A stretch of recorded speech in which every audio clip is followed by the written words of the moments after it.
This is Fairplay 2333 podcast, and I am Fairplay 2333. This is episode 1.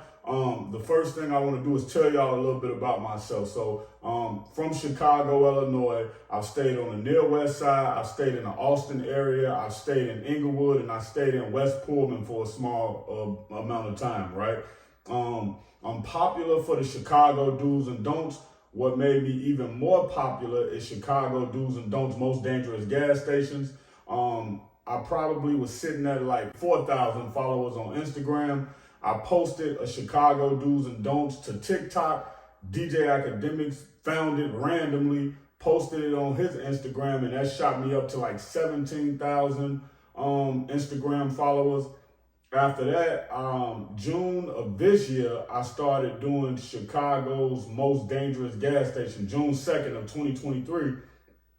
And that shot me up from like 20,000 followers up to like 50-something thousand followers, currently sitting at 58,000 followers. So it's been a quick journey as far as like the Chicago do's and don'ts and doing the Chicago content, but it's been a long journey as far as everything else. I've done rap music. I also ended up doing a movie and a web series called No Time to Play Fair. Right now, that movie is on a YouTube page called Same Spit, Different Face TV.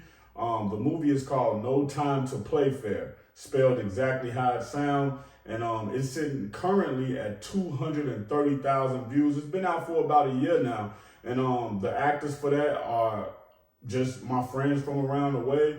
One day I was coming up to Chicago. I was down in Florida, and I was just like, you know what? I want to shoot this video. So I asked my videographer, Jay Think Ill, or Think Ill Media. I said, hey man, I want to shoot an episode. I think I can do a web series. And my thinking was, if you can do rap, then you definitely can write a series or a movie, because all you're doing is expressing your life, the things you see, your friends' life, the things you've heard in your environment. So I know I can put that in a movie form if I can do that in a music form, right? So what ended up happening after that was, I'm on the phone with Jay, and he said, yeah, I never did it before, but we can try. And we tried, and it's working. And we actually about to drop version 2 of that soon, right? So it's been a whirlwind of just like when you work so hard for something and you're trying to see some success, and you actually start to see that success, right? So now I just want to keep building and keep moving. Now, when this is my first episode, right? This is my new content room. Everything that's behind me was basically just put there in order to give y'all something to look at, right? So I got a green screen there that just let y'all know I'm a content creator. I got this book bag because I'm in my bag. This is the first pair of Timberlands I brought my daughter. That's not an ad. I hate that I said their name, but hey, it is what it is.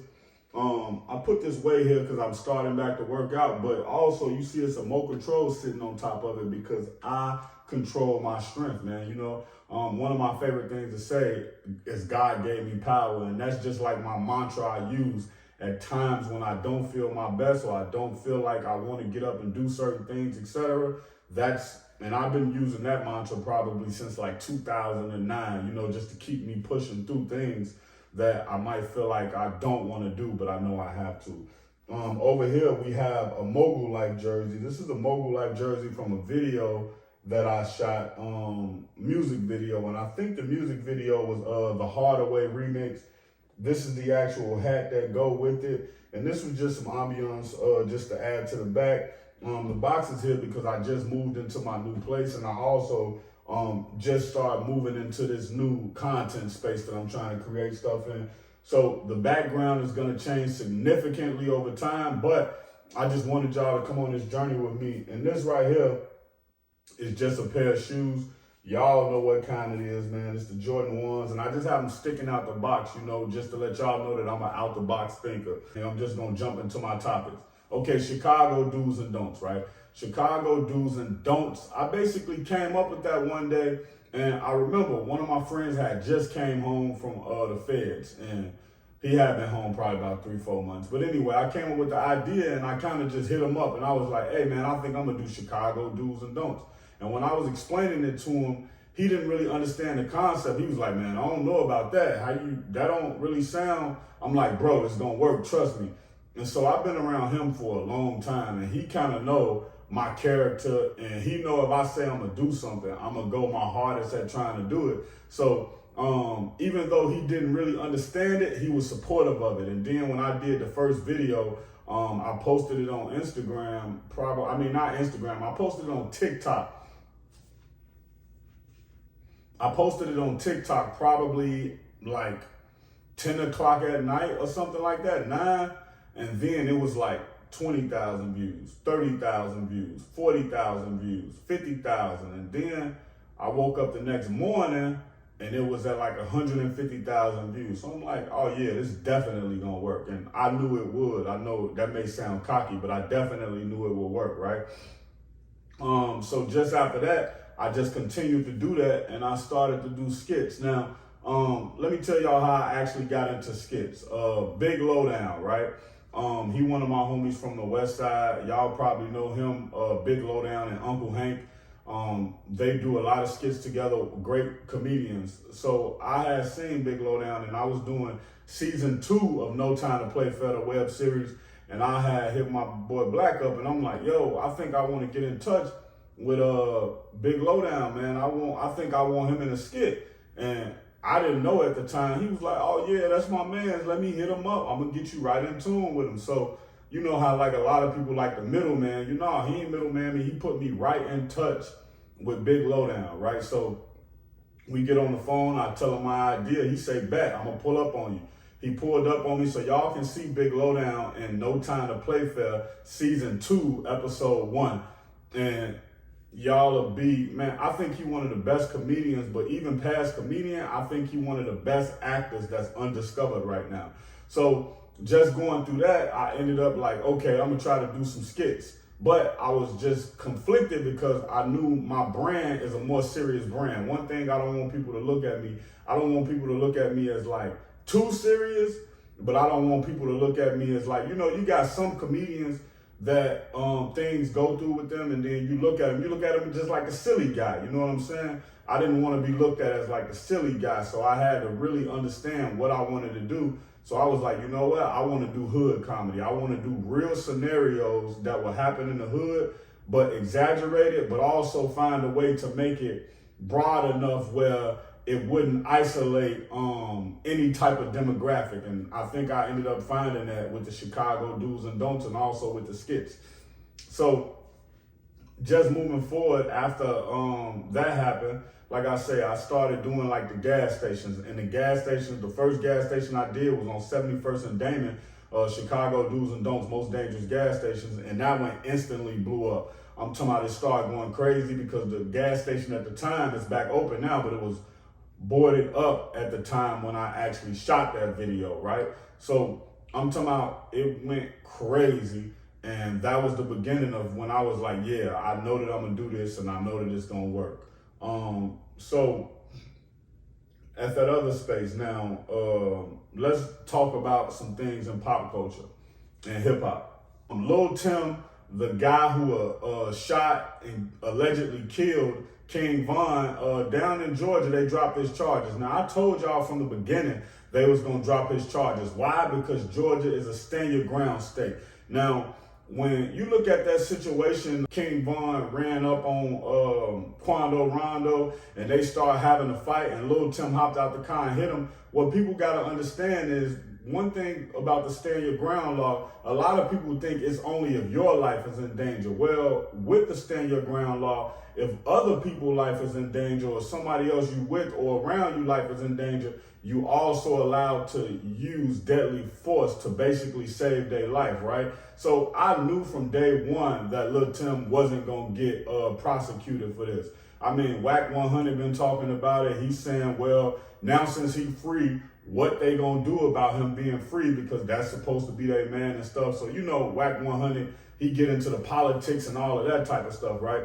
So when we look at this situation, man, everything was an unfortunate situation that happened that night, but one thing I always say is every man is responsible for the decisions they make, and they just have to live with the decisions they make. So whatever come after this, whatever come behind this, with the decisions that was made that night, everybody got to live with them, even the people who here now. Keke Palmer boyfriend, he ended up leaving her, right? And a lot of women are saying, well, you know, he insecure, all she was doing was standing up there. And then a lot of women are also saying, well, they not married, he ain't put no ring on it. But these are some of the same women who, when they look at the situation, if a man was in a committed relationship and was doing the same thing with, let's just say Beyonce, because she a huge star, or Rihanna, they would be saying, yo, he's so disrespectful. He not respecting his relationship. So I think Keke Palmer made the best decision that she wanted to make for herself. But I think if we look back at this in 5 years or 10 years, when she's taking care of her son by herself, and not saying that he gonna lead his son life, but he not gonna be in a household with it. And that makes a total difference when you're not in the same house as your child. And I know this from experience, right? So I'm not looking down on nobody's lifestyle or judgment. I know from experience it's better to be in a household with that child, so you can have one band, one sound, one march, and then you can raise that child under the same type of rules and regulations and VABs, so y'all can be on the same page of how they being raised, where they go to school. Everything becomes an argument, and everything becomes a setback in a child's life when y'all not in the same house, but also when y'all not on good terms. And you got to think that this is going to put a sour taste in the guy's mouth, because he just like, yo, you supposed to be my woman. You out here cheeks out twirling around for Usher. And not only did you twirl around for Usher, but you went to be in his music video. And then for her, she probably looking at it like, yo, it wasn't even that serious. I'm a celebrity. This is what I do. That was just me getting a moment. I'm not thinking about him. But I think it's a respect thing. Just at the end of the day, a woman should respect a man the same way that that woman expect a man to respect her. And you can't just look at it and say, oh, I'm a celebrity, I'm allowed to do this because I'm a celebrity. You got to be able to just say and know what's going on. And then we got the opposite spectrum of it, right? Kyle Kuzma was there with his girlfriend, the model Wendy, and Usher walked up to her and tried to grab her hand, and she went and sat in Kyle Kuzma's lap like, nah, I'm not getting involved with that. And then for me, I'm not saying that Keke Palmer can't do what she wants, but once you decide to be in a committed relationship, and it's for the man or the woman, you have to be considerate of how the other person will look at it. Only a selfish person would say, well, I'm this or I'm that, so I can do this how I want to, and they better understand it. If the roles were reversed, I have no doubt that women would be kicking his back end right now. Bud Crawford, he addressed the Floyd Mayweather promotion situation, right? And he basically said, you know, when boxers come through the ranks and they get up to the top, they done learned all the game, and they don't pass any of the game on to the young fighters because they want to make all the money off promotion like the people before them made all the money off promotion. And I think it's a detriment to us as a black community, right?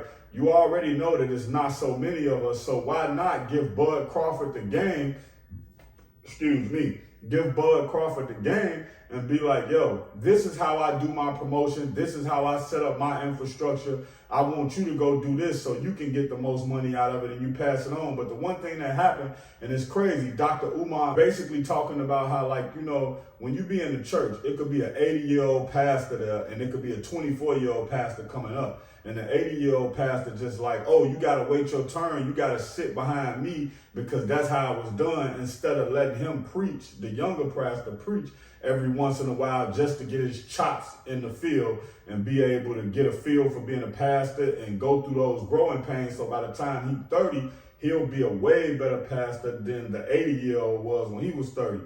And so that's what I think Floyd Mayweather should be doing to these young boxers. Now, I do understand that you can't pass on the information to somebody who's not ready for it. But if Bud Crawford has the wins that he has, he got the team around him that he had, he undefeated at this point. why not teach him the infrastructure to say, young boy, I want to see you go further than me? And I think, and this is just my thought, with Bud Crawford getting closer to that 50-0 record and can set himself up to be able to beat that 50-0 record, Floyd Mayweather may be a little more apprehensive to get him the game about it. But I think when we come into these spaces, we just need to come together and work as one. And like, when you look at the music industry, right, the artists first came in and they got a 360 deal. So they'd be like, well, I was given a 360 deal, so I'm going to give my artist 360 deals. You was mad for being put in a 360 deal. So what you should try to do is try to do something better for your artists so they can come out on top and be a better artist and they can treat their artists better, so then we can get away from the infrastructure. T.I.'s son King, he basically got upset at Sexy Red because she was going to charge him $50K to be on her show and open up perform. And then the baby was going to charge him $100K for the feature. Now, I got two perceptions of this, right? When it comes to the Sexy Red situation, she could have probably charged him like $25,000 to be on the show and said, hey, do you think you can get your dad to come out? Or, hey, do you think I can get a feature with you and your dad? Ask him if he's willing to do it, or whatever he want me to pay him for a feature, I'll charge you less to get on the show. Some way they could have worked that out. And then with the baby, he could have said, hey, I can get on see if I can get on the song with your father. See if your father willing to be in one of my videos. See if he willing to back me in some type of way. Now, you got to understand, when he asked for this feature, the baby was the biggest artist in the world. So for King, what I would say is, this business, bro. You got to understand that. You can't take it personal. Whatever the price is, the price is. And if the price is too much, you say, all right, big bro, I respect that. I'll be back around when I reach your level, or I'll be back around when I'm hot enough for us to swap out a feature, or I'll be back around when I got the bread, or you come back to him with half of the bread. Yo, I got 50,000 right now. I got 25,000, but you can't, with no accolades, no song popping.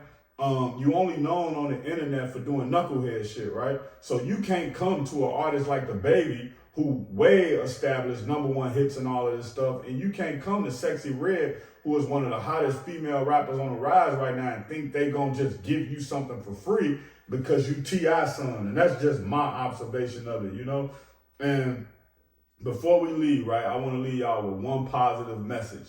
And the message is, nobody owes you anything, not even respect. So y'all gotta go and do what y'all gotta do. Y'all, everything in this life has to be earned. You can't be entitled to anything.